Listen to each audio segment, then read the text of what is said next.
A fan gave me this magazine called Spin, and Nikki Sixx was on the cover. And the same thing, he was doing this interview, and at the very end, the guy, whoever he did the interview with, said, "So what do you listen to when you're not, whatever?" And he went on this long tangent about how much he loved the Scream. And it was so weird. I called their management company just to thank Nikki for the plug. And as rumor has it, this is what they told me, but when the day that I was calling in to thank them for the plug, Nikki and Tommy were on the other line talking to Doug Thaler, the manager, saying, "I really wish we could get a hold of the guy from the Scream." And they were trying to track me down when I called in, and I don't know if you remember Stephanie that used to work in Top Rock, so I called, and she ran into the office. She's like, "I got his phone number, he just called." So she gave my number, and when I hung the phone up, I was getting ready to go leave and do a gig, and the phone rang. They literally called me back in like 3 minutes. And that was a Friday in 1992, February 12th, and they called me immediately. We chit-chatted for a minute, and then they said, "Listen, dude, we don't want to beat around the bush. Vince is out." They didn't tell me why. "Vince is out. We'd love for you to come down on Monday and audition or jam with us." So I went down on Monday. Walked into this room, and I sang, I sang "Shout at the Devil," "Live Wire," "Dr. Feelgood," and then the three covers: "Jailhouse Rock," "Smoking in the Boys' Room," and "Helter Skelter." And then they asked me to come back the next day, and I went in the next day, and we did the same thing. There was a bunch of lawyers and managers and all this other stuff there, and Heather Locklear and Brandy Brandt were there. So I did the same thing. They all left. Then we started jamming, and we actually wrote almost all of Hammered and part of the acoustic part of Misunderstood. And that's when they said, "Dude, you're in. You're the guy." The one thing I can say, I'm not usually a bitter person anyway. So I always try to look at things, and I know it's stupid. Some people look at the glass half empty, some look at it half full. Looking at it half full, there was only two singers in Motley, me and Vince. And I've gotten, I'm still here almost 30 years later, 25 years later. And whether I like it or not, I'm the other singer from Motley Crue, and it's gotten me, not to sound weird, but I've gotten a lot of extra mileage, I think, out of my career because of it. So I have nothing but positive things to say. I had a great time with the guys. I mean, the breakup was a little weird, and only when I say breakup, it wasn't even a breakup. They were bringing Vince back, I get it. But the only thing that bothered me in the whole situation was I kind of felt like I kind of felt like I lost a few friends because of it. You know what I mean? And you know how the guys are. When you're in the circle, you are in the circle, and when you're out of the circle, you are out of the circle. And that's the only thing I missed in that whole thing, was being able to like hang out and like just go to a club with my buddies, you know what I mean, or hang out and go have a beer or whatever. So that was like the biggest thing. But I had a great time. I'm very proud of the music that we wrote together, and like I said, it's actually, I think in some ways it's actually, I don't want to say enhanced, what's the word, elongated my career. It gave me some longevity. I truly believe that everything happens for a reason. Like one door shuts and another one opens, and you just kind of follow that path, So my path has been a little curvy and a little is that the right word? Elongated. But it is what it is, you know, it's all good. I know a lot of people have asked me, are you going to be in the Motley movie? A, I don't know. B, if I am, I really hope that Morgan Freeman plays me. That's the first thing. And the second thing, a lot of people ask me how I got into the band. So, very quickly, I was in the Scream, I was on tour, somebody came up to me, a fan, and they handed me a magazine. It was called Spin Magazine. Yeah. And Nicky was on the cover, and he said, dude, my friend who gave me the magazine, they go, dude, he's really talking positive, like, good things about the Scream. So I read this whole thing, and in the article, they're talking about Motley Crue's history and all this other stuff. And in the very end, like they always do, they go, so what are you listening to nowadays, blah, blah, blah. And Nicky goes, I really love this band from LA called The Scream. And he just goes on and on and on. So I get home, I have a show in LA, I get home, and I decide I'm gonna pick the phone up and I'm gonna call Nicky and say thank you.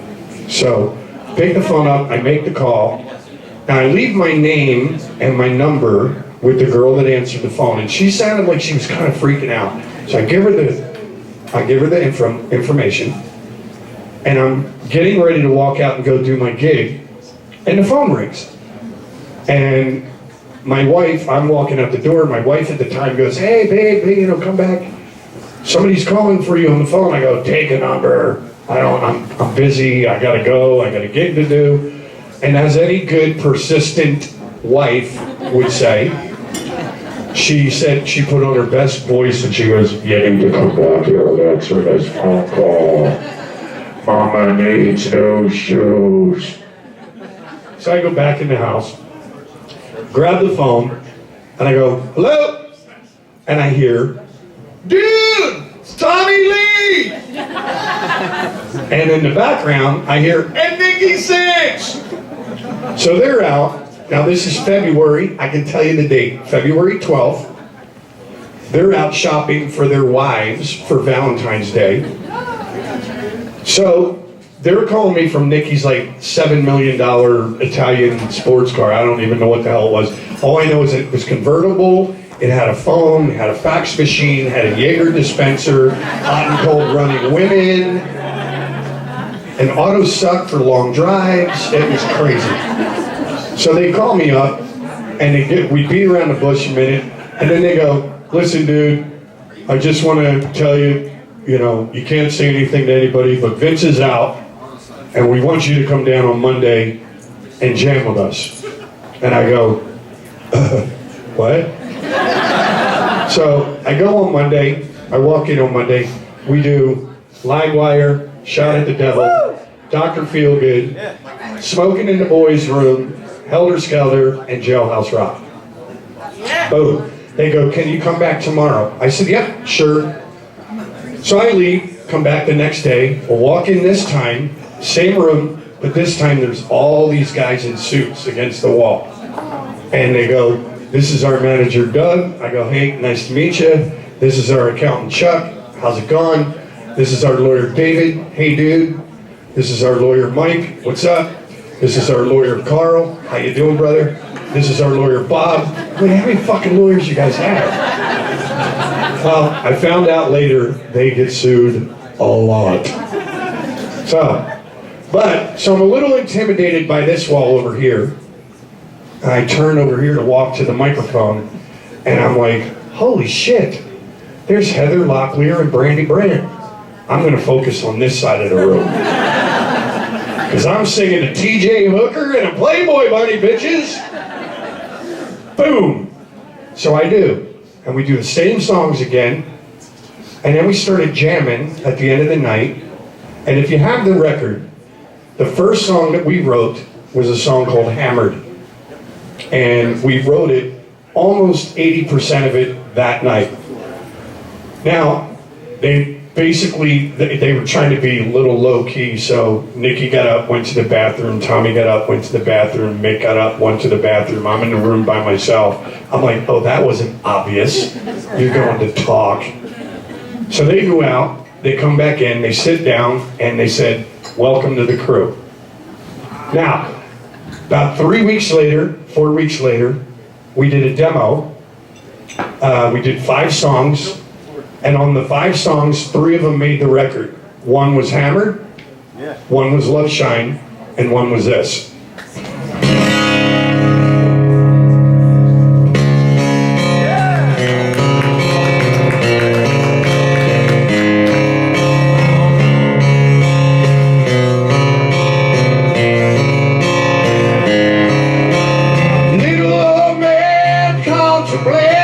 Suicide twice a day. Life's best in by. Little over mind, scared and blind. Left alone, desperate time. Life's best in by. Oh, life's misunderstood.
Time to burn out, turn the music on. Play my favorite song. All in all, you need to be a change. I like it alone, 'cause no one ever complains. But don't confuse the name.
guys. Thank you.